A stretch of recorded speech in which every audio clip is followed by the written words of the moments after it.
गायत्री का मारण प्रयोग। भाग 1। तंत्र ग्रंथों में मारण, उच्चाटन, मोहन आदि के कितने ही प्रयोग मिलते हैं। शत्रुनाश के लिए मारण प्रयोगों को काम में लाया जाता है। मारण कितने ही प्रकार का होता है। एक तो ऐसा है जिससे किसी मनुष्य की तुरंत मृत्यु हो जाए। ऐसे प्रयोगों में घात या कृत्या प्रसिद्ध है। ये शक्तिशाली तांत्रिक अग्नि अस्त्र है जो प्रत्यक्ष से दिखाई नहीं पड़ता तो भी बंदूक की गोली की तरह निशाने पर पहुंचता है और शत्रु को गिरा देता है। दूसरे प्रकार के मारण मंद मारण कहे जाते हैं। इनके प्रयोग से किसी व्यक्ति को रोगी बनाया जा सकता है। ज्वर, दस्त, दर्द, लकवा, उन्माद, मतिभ्रम आदि रोगों का आक्रमण किसी व्यक्ति पर उसी प्रकार हो सकता है जिस प्रकार कीटाणु बमों से प्लेग, हैजा आदि महामारियों को फैलाया जा सकता है। इस प्रकार के प्रयोग नैतिक दृष्टि से उचित हैं या अनुचित, ये प्रश्न दूसरा है, पर इतना निश्चित है कि ये असंभव नहीं, संभव है। जिस प्रकार विष खिलाकर या शस्त्र चलाकर किसी मनुष्य को मार डाला जा सकता है, वैसे ही ऐसे अदृश्य उपकरण भी हो सकते हैं जिनको प्रेरित करने से प्रकृति के घातक परमाणु एकत्रित होकर अभिष्ट लक्ष्य की ओर दौड़ पड़ते हैं और उस पर भयंकर आक्रमण करके ऊपर चढ़ बैठते हैं और परास्त करके प्राण संकट में डाल देते हैं। इसी प्रकार प्रकृति के गर्भ में विचरण करते हुए रोग विशेष के कीटाणुओं को किसी व्यक्ति विशेष की ओर विशेष रूप से प्रेरित किया जा सकता है। मृत्यु किरण आज का ऐसा ही वैज्ञानिक आविष्कार है। किसी प्राणी पर इन किरणों को डाल दिया जाए तो उसकी मृत्यु हो जाती है।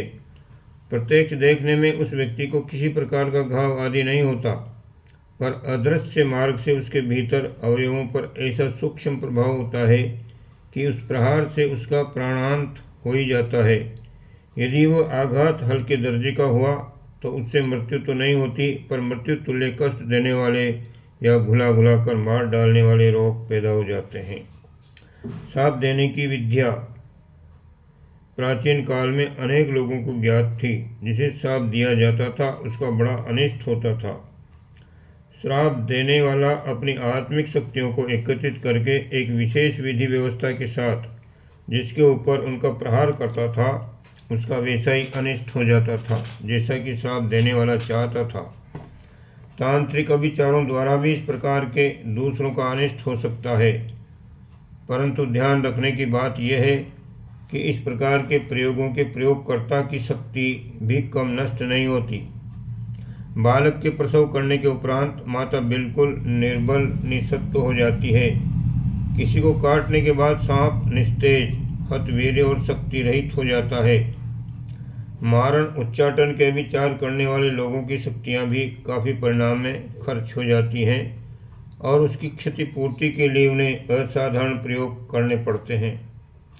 जिस प्रकार मंत्र द्वारा दूसरों का मारण, मोहन, उच्चाटन आदि अनिष्ट हो सकता है, उसी प्रकार कोई कुशल तांत्रिक इस प्रकार के विचारों को रोक भी सकता है। यहाँ तक कि उस आक्रमण को इस प्रकार उलट सकता है कि वह प्रयोगकर्ता पर उल्टा पड़े और उसी का अनिष्ट कर दे। घात, कृत्या, चोरी आदि को कोई अन्य तांत्रिक पलट दे तो उसके प्रेरक प्रयोक्ता पर विपत्ति का पहाड़ टूटा हुआ ही समझिए। उपर्युक्त अनिष्ट कर प्रयोग अक्सर होते हैं, तंत्र विद्या द्वारा हो सकते हैं, पर नीति, धर्म, मनुष्यता और ईश्वरीय विधान की सुस्थिरता की दृष्टि से ऐसे प्रयोगों का किया जाना नितांत अनुचित, अवांछनीय है। यदि इस प्रकार की गुप्त हत्याओं का तांता चल पड़े तो उससे लोक व्यवस्था में भारी गड़बड़ी उपस्थित हो जाए और परस्पर के सद्भाव एवं विश्वास का विनाश हो जाए। हर व्यक्ति दूसरों को आशंका, संदेह एवं अविश्वास की दृष्टि से देखने लगे। इसलिए तंत्र विद्या के भारतीय ज्ञाताओं ने इन क्रियाओं को निषिद्ध घोषित करके उन विधियों को गोपनीय रखा है। आजकल परमाणु बम बनाने के रहस्यों को बड़ी सावधानी से गुप्त रखा जा रहा है ताकि उनकी जानकारी सर्वसुलभ हो जाने से कहीं उनका दुरुपयोग न होने लगे। उसी प्रकार इन अभिचारों को भी सर्वथा गोपनीय रखने का ही नियम बनाया गया है। शारदा तिलक तंत्र के गायत्री पटल में इस प्रकार के अभिचारों का वर्णन है। इसमें संकेत रूप से उन विस्तृत क्रियाओं को थोड़ा थोड़ा अभ्यास कराया गया है। वह संकेत सर्वथा अपूर्ण एवं असंबद्ध है, तो भी उस सूत्र के आधार पर ये जाना जा सकता है कि कार्य को पूरा करने के लिए किस प्रणाली का अवलंबन करना होगा, किन वस्तुओं की प्रधान रूप से आवश्यकता होगी। इन संकेतों के द्वारा मार्ग पर चलने वाले को किसी न किसी प्रकार उन गुप्त रहस्यों की जानकारी हो ही जाएगी। नीचे शारदा तिलक मंत्र के कुछ ऐसे अभिचार सूत्र दिए गए हैं जिनसे इस प्रकार की विधियों पर कुछ प्रकाश पड़ता है और ये स्पष्ट हो जाता है कि जिस प्रकार गायत्री से सात्विक लाभ उठाए जाते हैं, उसी प्रकार उससे तामसिक कार्य भी किए जा सकते हैं, परंतु ऐसा उपयोग करना किसी भी प्रकार उचित नहीं कहा जा सकता। इसलिए उन विधानों को गुप्त भी रखा जा रहा है। नीचे कुछ अभिचार संकेतों के श्लोक दिए जा रहे हैं। धतूरा, कुचिला तथा राई के तेल से युक्त श्रेष्ठ संविधाओं से अलग अलग 7000 आहुति जितेंद्रिय होकर दे तो शत्रु यमपुर पहुंच जाए। 7 रात तक सरसों के तेल से युक्त मिर्चियों द्वारा हवन करे। गीला वस्त्र धारण कर वर्षा काल में ये प्रयोग करे। ऐसा करने पर शत्रु प्रलयाग्नि के समान ज्वर से युक्त हो जाता है। ताड़ के पत्ते पर शत्रु के नाम को यथोक्त विधि पूर्वक लिखकर आग्नेयास्त्र से अभिमंत्रित कर कुंड के मध्य गाड़ दे और क्रोधित होकर मिर्चों का हवन करे तो बैरी ज्वर से युक्त हो जाता है। पुनः कुंड में से उखाड़कर उसको शीतल जल में डाल दे और अपामार्ग यानी चिड़चिड़ा के बीजों को पीस शहद से युक्त मिर्चों को नमक के जल में डाल अग्नि पर रखकर क्वाथ के सदस्य पकाए। पुनः वृक्ष और वृक्ष से रचित प्रकृति के हृदय, वदन और नासा बनाए और साथ में थोड़ा थोड़ा जल डालते हुए मंत्र का उच्चारण कर दरवी यानी करछुली से चलाए तो शीघ्र ही शत्रु ज्वर युक्त हो जाए। क्वाथ बन जाने पर उसको जल में डालकर कूटे। पुनः तेल से उस कूटे हुए क्वाथ को रात्रि में प्रतिलोमता पूर्वक मंत्र जपता हुआ प्रज्वलित अग्नि में तपाए। इससे शीघ्र ही शत्रु ज्वर से आक्रांत हो जाता है और होम से उसकी मृत्यु हो जाती है। नमक युक्त जल में ही जीरा मिलाकर क्वाथ बनाकर वृक्ष से उसकी मूर्ति बनाए और उसको अधोमुख पृथ्वी पर डालकर विष वृक्ष की लाठी से उसका सिर फोड़े और मंत्र पढ़ता जाए। इस प्रकार करने पर शत्रु ज्वर से युक्त हो जाता है और उसकी सप्ताह में मृत्यु हो जाती है। उसको सर्प पैर में काट लेता है।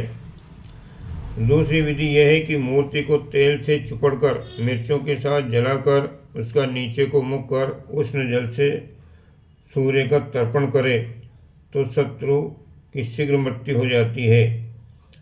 आंगन में वेदी बनाकर सुगंधित पुष्प आदि से नित्य देवी की विधान पूर्वक अर्चा करें और रात्रि में समस्त सिद्धिदायक चरु द्वारा बलिदान दे। इस प्रकार करने पर रोग, भय, द्रोह तथा भूत आदि का भय नहीं रहता।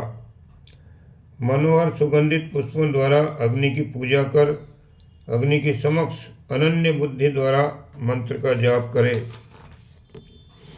ये जप समस्त सिद्धि प्रदायक है, इसमें किसी प्रकार का संदेह नहीं करना चाहिए। पश्चिम की ओर मुख करके नमकीन अन्न तथा मिष्टान द्वारा हवन करे। 44,000 मंत्र जप करने पर जपने वाला शत्रु को अपने वश में कर लेता है। 60 चावलों को धोकर शुद्ध करे और शोधित चावलों को पंचगव्य में शुद्ध करके यजमान पुनः मंत्र का जप करे। पुनः पूर्ववत देवी को पूजकर अग्नि में घृत युक्त इस चरु के द्वारा 8,000 आहुतियाँ दे। पुनः कुछ पात्र में रखकर स्वयं भक्षण करे और शेष आंगन में गाड़ दे अथवा द्वार पर फेंक दे। कृत्या से उत्पन्न रोग भूत ग्रहों के साथ साथ नष्ट हो जाते हैं। दूसरों के द्वारा भेजी गई कृत्या यानी घात उन्हीं को नष्ट करती है। इस प्रकार से ये मारण प्रयोग के कुछ संकेत हैं। इसको यहीं समाप्त किया जाता है। ओम शांति।